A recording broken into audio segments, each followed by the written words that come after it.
आज 22 तारीख है, मई महीना 2026।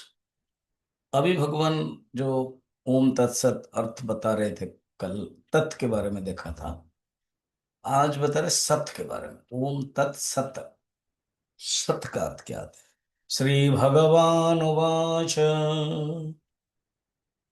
सद्भावे साधुभावे च सदित्येतत् प्रयुज्यते प्रशस्ते कर्मणि तथा सशब्द पार्थ युज्यते।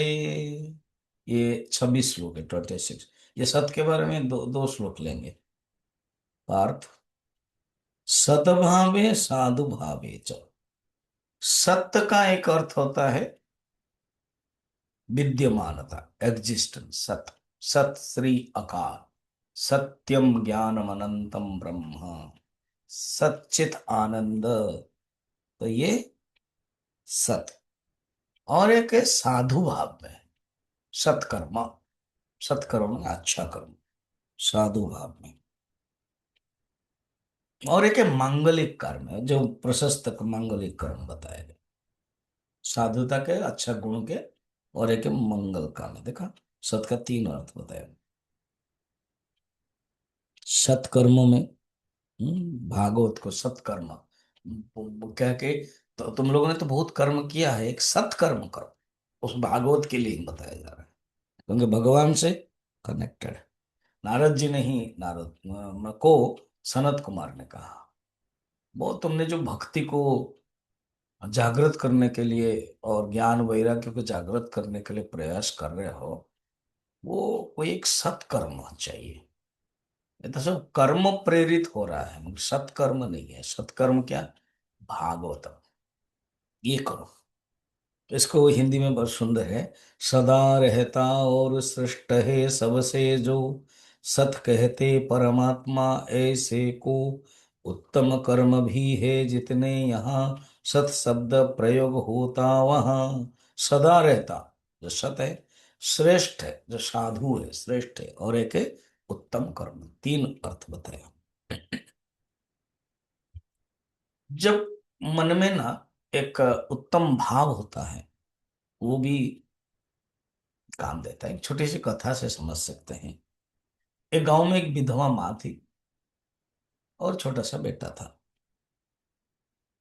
तो देखा कि बाकी स्कूल भी जाता था, बाकी सब बच्चे लोग अपना अपना सामान लेके जाते हैं, पर हमें कुछ मिल नहीं रहा है।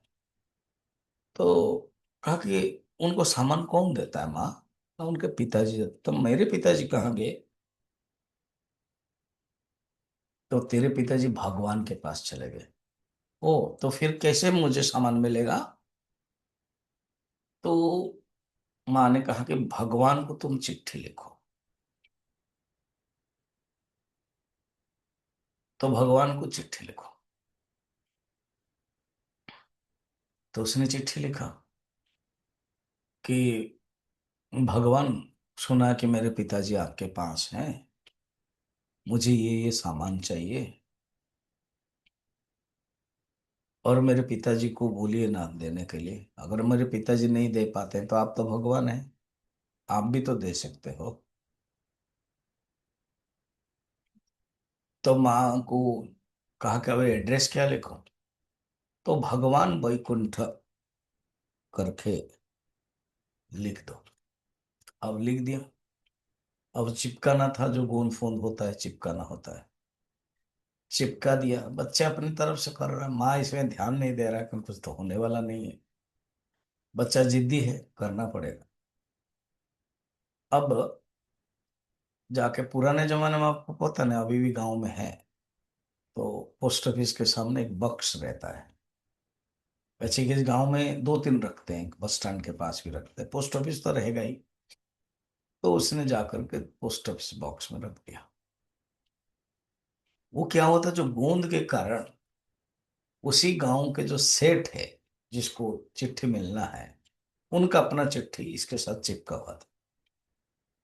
अब जो पोस्ट पियन है वो निकाला सब, और उन्होंने देखा कि एक सेठ के नाम पर इस गांव का है, और एक है उसके साथ चिट्ठी चिपका हुआ, वो क्यों देखेंगे, वो दे दिया, दोनों ही दे दिए।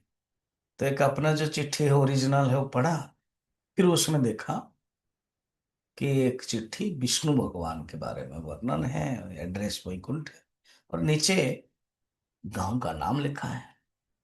तो सेठ को अच्छा लगा, चलो।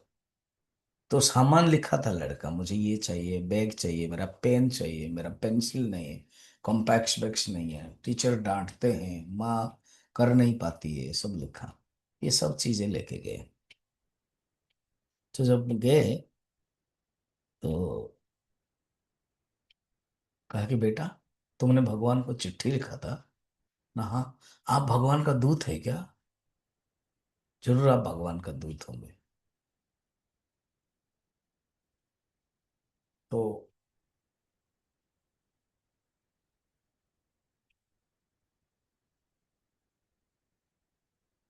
उस सेठ की आंखों से आंसू आया कि इसके अंदर कितने विश्वास है, कितनी भक्ति है, कितनी भावना है।